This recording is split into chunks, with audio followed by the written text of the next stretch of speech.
Hello and welcome to America in Focus, powered by the Center Square. I'm Dan McCaleb, Vice President of News and Content at Franklin News Foundation, publisher of the Center Square Newswire service. Joining me again today, as he does each and every week, is Casey Harper, the Center Square's Washington, D.C. Bureau Chief. Casey, as we've talked about sometimes or in the past about the Center Square's polling service, the Center Square Voters' Voice Poll. We conducted a second one recently. It's among the most comprehensive polls in the country. More than 2,500 likely voters surveyed on their feelings on many issues facing the country right now.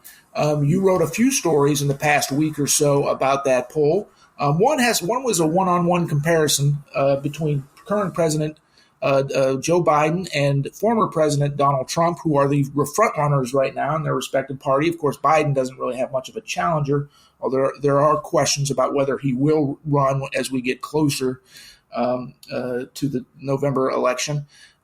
Comparing the two candidates on how Americans feel they would perform on a variety of different issues. As can be expected, Biden is the favored candidate on some issues. Trump is the favored candidate on other issues. Why don't you break that down for us, Casey? Yeah, I mean, so if you follow elections, you'll know that so much of the strategy in an election, in a race, is making the election about the issues which you are most competent in.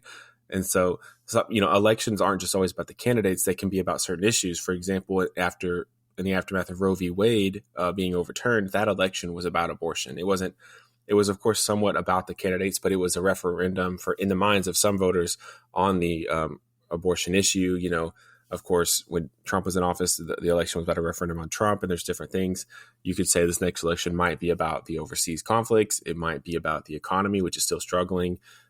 If you're trying to get a mortgage right now, you know that. If you're going to the grocery store, you know that. And so the campaign polls, campaign workers, guys who advise and consult on this, they want to make the campaign about the issues that their candidate's best at. And so it's really important to know in the minds of voters, which issues, is Biden considered the best at and Trump the best at. And that's what our poll looked at. I think you're right, Dan. This is a really good poll.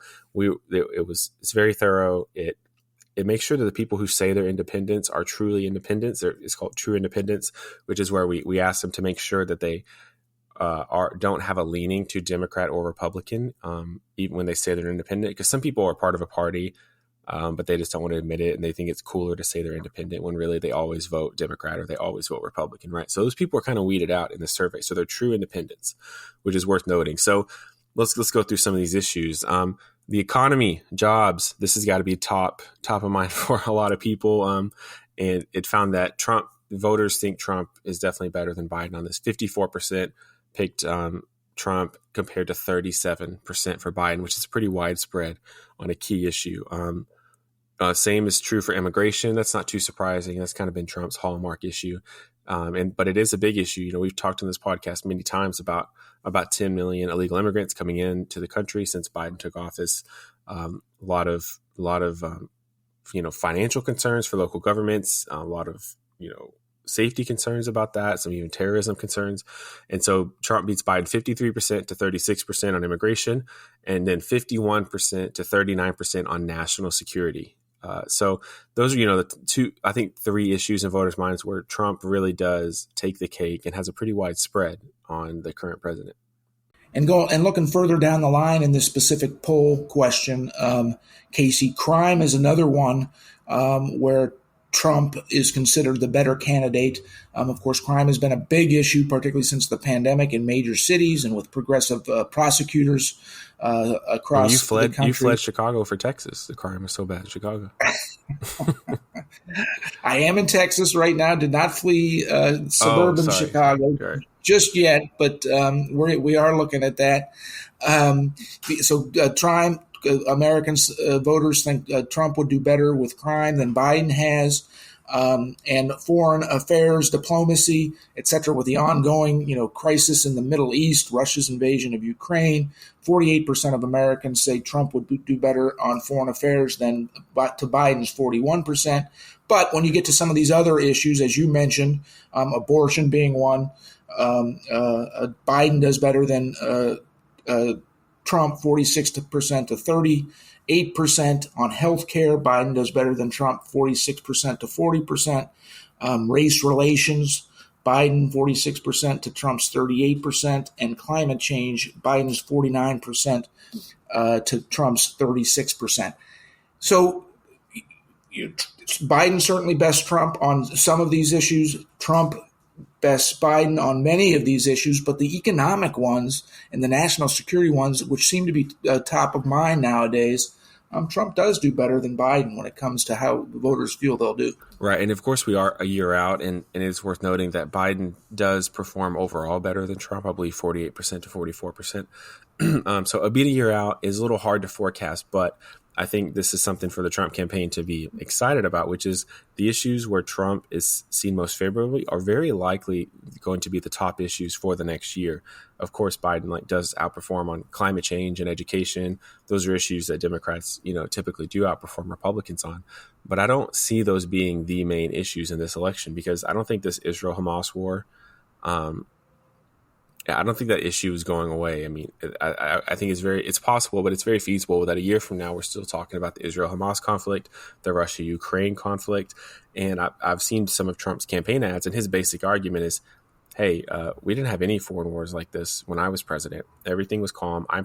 Trump is the strength guy. That is his thing. I am strong. I don't let anybody push us around. It's America first. If he keeps saying, if anyone spills a drop of American blood, we're going to spill a gallon of yours.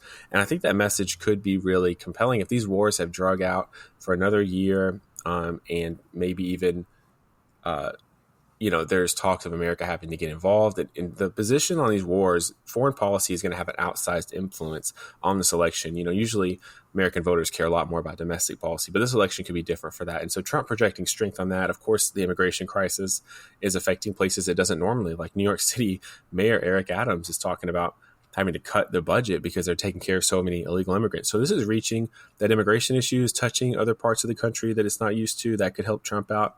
And then the crime, I think crime is, at least where I am in D.C., I don't know about you in Chicago, Dan, but crime is definitely a lot worse in D.C. and people are very concerned about it. Yeah.